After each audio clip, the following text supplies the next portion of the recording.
जय Hind and hello guys, स्वागत है आपका आपके अपने YouTube चैनल ज्ञानदे होस्ट में। और इस वीडियो में मैं आपको बताने वाला हूं बिहार DELED 2024-2026 एप्लीकेशन फॉर्म के बारे में। बेसिकली आपके जो एडमिशन फॉर्म है वो आ चुके हैं, ये आपको फॉर्म कैसे भरना है उसके बारे में आपको यहाँ पर स्टेप बाय स्टेप बताया जाएगा। साथ ही अगर आप यहाँ पर कोई प्रॉब्लम फेस करते हैं इस फॉर्म को भरने में तो उसका सोल्यूशन भी आपको कमेंट के माध्यम में दे दिया जाएगा। अब चलिए शुरू करते हैं गाइज। अभी जो वीडियो में देख सकते हैं हमारी ऑफिशियल साइट jobsgyan.in है, इसका लिंक वीडियो के डिस्क्रिप्शन में दिया है। जैसे ही आप लिंक ओपन करेंगे तो आपके सामने इस एडमिशन फॉर्म की जानकारी आएगी, जहां पर आपको जानने को मिलेगा कि इसमें 12th पास या फिर एपियर कैंडिडेट अप्लाई कर पाएंगे। फॉर्म आप लोग 15 फरवरी 2024 तक भर सकते हैं। कौन सी कैटेगरी को क्या एप्लीकेशन फीस पे करनी है वो आप यहाँ पर देख सकते हैं। तो ये सभी जानकारी चेक करने के बाद में आप इंपॉर्टेंट लिंक के सेक्शन में आकर के अप्लाई ऑनलाइन लिंक ओपन करेंगे। देन आपके सामने ये वाला इंटरफेस आएगा जो कि अभी आप वीडियो में देख पा रहे हो। तो यहाँ पर आने के बाद में आपको रजिस्टर न्यू कैंडिडेट इसके ऊपर क्लिक करना है।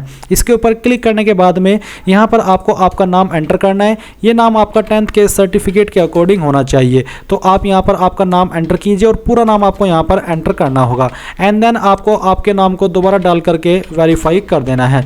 इसके बाद में गाइज आपको आपका ईमेल एड्रेस एंटर करना है, फिर आपको आपका मोबाइल नंबर एंटर करना है। इसके बाद आप एक पासवर्ड यहाँ पर बनाएंगे आपकी चॉइस के अकॉर्डिंग। उस पासवर्ड को दोबारा डाल करके आप वेरीफाई कर देंगे। एंड देन जो भी जानकारी आपने यहाँ पर भरी है इन सभी को चेक करने के बाद रजिस्टर पर क्लिक करेंगे। नाउ गाइज आपके नंबर के ऊपर एक OTP गया होगा, वो OTP आप यहाँ पर डाल दीजिए एंड देन रजिस्टर के ऊपर क्लिक कीजिए। तो आपका यहाँ पर रजिस्ट्रेशन हो चुका है। अभी आपको यहाँ पर लॉगिन होना है। तो आपने जो नंबर अभी रजिस्टर किया वो यहाँ पर डालिए, फिर जो पासवर्ड आपने बनाया वो यहाँ पर फिल कीजिए और लॉगिन के ऊपर क्लिक कीजिए। अब आप यहाँ पर देख सकते हैं कि आपके सामने रजिस्ट्रेशन फॉर्म आ चुका है। आपको यहाँ पर BSEB यूनिक ID पूछी है और कहा कि if you have then enter note, यदि आपके पास है तो दर्ज करें। तो अगर आपके पास BSEB यूनिक ID है तो आप यहाँ पर डाल देंगे।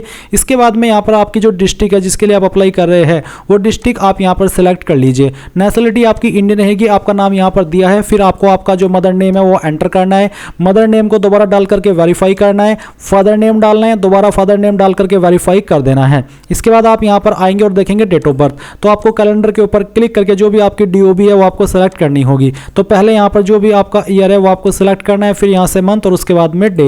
एंड देन यहाँ पर आपको आपकी DOB को दोबारा से सिलेक्ट करके वेरीफाई करना होगा। तो ये ईयर सेलेक्ट कीजिए, मंथ सेलेक्ट कीजिए और डे सेलेक्ट कर लीजिए।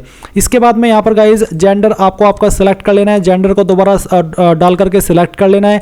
Are you a domicile of Bihar state, क्या आप बिहार स्टेट के स्थायी निवासी है? अगर हाँ तो यस, नहीं तो आप नो करेंगे। यस करने पर यहाँ पर आपको आपका जो डोमिसाइल सर्टिफिकेट है वो अपलोड करना है। अपलोड के ऊपर क्लिक कीजिए, जहाँ पर भी आपका निवास प्रमाण पत्र है वो यहाँ पर सेलेक्ट कीजिए और इस तरह से आपका सर्टिफिकेट अपलोड हो जाएगा। फिर आती है कैटेगरी। तो जो भी आपकी कैटेगरी है, general, EWS, EBC, BC, SC, ST जो भी है वो आप यहाँ पर सेलेक्ट कर लीजिएगा। इसके बाद गाइज आप देखेंगे री एंटर कंफर्म कैटेगरी। बेसिकली आपको अपनी कैटेगरी दोबारा से सेलेक्ट करनी है उसको वेरीफाई करते हुए। एंड फिर do you belong to differently abled category, क्या आप विकलांग कैटेगरी से बिलोंग करते हैं? अगर हाँ तो यस, नहीं तो आप नो करेंगे। इसके बाद यहाँ पर है आर यू डिपेंडेंट सन या फिर dependent unmarried daughter of in service retired deceased ex defence personal. अगर आप है इसी फैमिली से बिलोंग करते हैं, वो आप उनके डिपेंडेंट है जो कि सर्विस में रहते हुए रिटायर हुए हो या फिर डिकेज्ड हुए हो, तो आप यहाँ पर यस करेंगे, नहीं तो आपको नो करना है।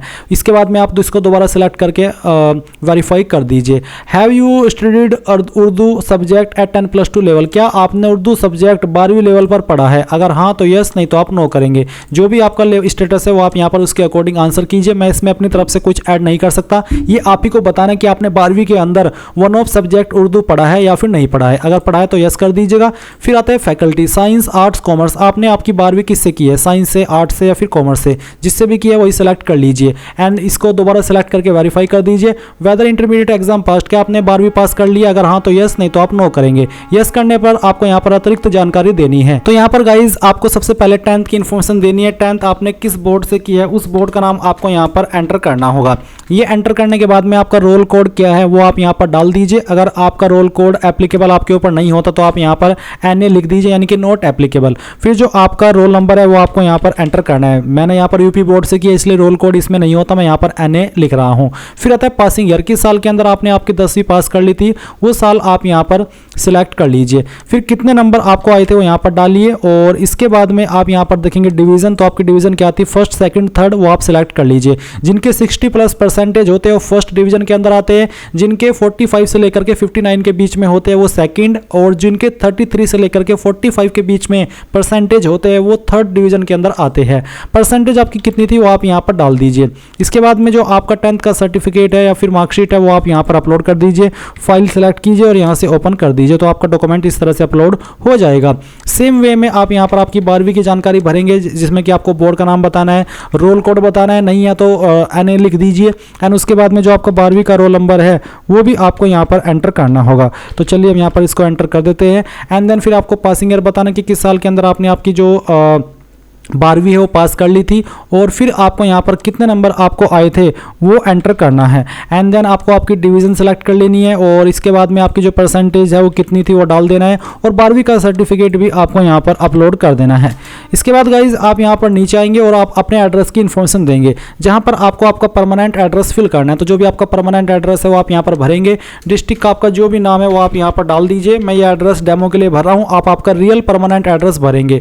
फिर जो आपकी स्टेट है वो आपको यहाँ पर एंटर कर देनी है। एंड देन फिर आप यहाँ पर देखेंगे आपका पिन कोड, तो आपका पिन कोड भी यहाँ पर आपको डाल देना है। नीचे है permanent and correspondence address are same. अगर आपका परमानेंट और प्रेजेंट एड्रेस सेम है तो यहाँ पर टिक कर दीजिए, अगर अलग है सेम नहीं है तो अनटिक करके अलग से प्रेजेंट एड्रेस भर दीजिएगा। इसके बाद में यहाँ पर है Aadhaar declaration. If you do not have Aadhaar number please select declaration. अगर आपके पास आधार नंबर नहीं है तो ही आप इसके ऊपर टिक कीजिएगा। अगर आपके पास आधार नंबर है तो आप इसके ऊपर टिक मत कीजिएगा। अब बताया upload photograph and signature of the candidate. तो आप यहाँ पर फोटो एंड सिग्नेचर अपलोड करेंगे। फोटो का साइज यहाँ पर 20 से 100 KB के बीच में रखा है व्हाइट बैकग्राउंड के साथ में, और सिग्नेचर का साइज 10 से 50 KB के बीच में रखा है। तो आप अपलोड के ऊपर क्लिक कीजिए। जहाँ पर भी फोटो फाइल है आपकी वो आपको सेलेक्ट करनी है। जैसे कि मैंने कहा कि मैं डेमो के लिए इस फॉर्म को भरा हूँ, तो मैं ये फाइल सेलेक्ट करता हूँ, इसको ओपन करता हूँ, और इस तरह से आपका फाइल यहाँ पर आ जाएगा। इसमें बोला है कि 20 से 100 KB के बीच में होना चाहिए। तो मैं ऐसा ही फोटो सेलेक्ट करता हूँ जिसका साइज दिए गए इंस्ट्रक्शंस के अकॉर्डिंग हो। मैं इसको सेलेक्ट करता हूँ, ओपन करता हूँ, तो आपका यहाँ पर जो फोटो है वो इस तरह से अपलोड हो जाएगा। फिर आपको आपका सिग्नेचर अपलोड करना है। जहाँ पर सिग्नेचर की फाइल है वो आप यहाँ पर सेलेक्ट कीजिए, एंड देन यहाँ से ओपन कीजिए, और आपका सिग्नेचर इस तरह से आ जाएगा। इसके बाद आप नीचे आएंगे और यहाँ पर सभी जानकारी को चेक करेंगे, और फिर आपको यहाँ पर प्रीव्यू के ऊपर क्लिक करना है। प्रीव्यू के ऊपर क्लिक करने के बाद जो भी जानकारी आपने अभी तक भरी है वो सभी आप यहाँ पर चेक कर लीजिए। अगर आपको लगता है कि कोई जानकारी गलत है तो अभी भी आप एडिट डिटेल्स के ऊपर क्लिक करके उसको एडिट कर सकते हैं। एंड अगर आप यहीं से अपना प्रिंट लेना चाहते हैं तो आप प्रिंट के ऊपर क्लिक करके ले लीजिए। एंड फिर अभी आपको पे के ऊपर क्लिक करके अपने फॉर्म को फाइनल सबमिट करना है। तो उसके लिए आप फीस जमा करेंगे, तो आप पे वाया सब पैसा इसके ऊपर टिक करेंगे। एंड देन यहाँ पर गाइज आपके सामने पेमेंट का पेज आ चुका है।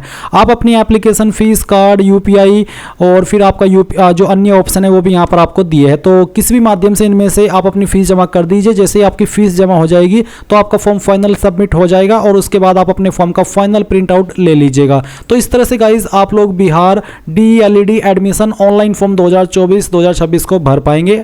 और अगर आपको कोई सवाल, कोई डाउट रह गया हो तो आप कमेंट के माध्यम से पूछ लेना। थैंक्स फॉर वॉचिंग, और वीडियो को लाइक कर देना।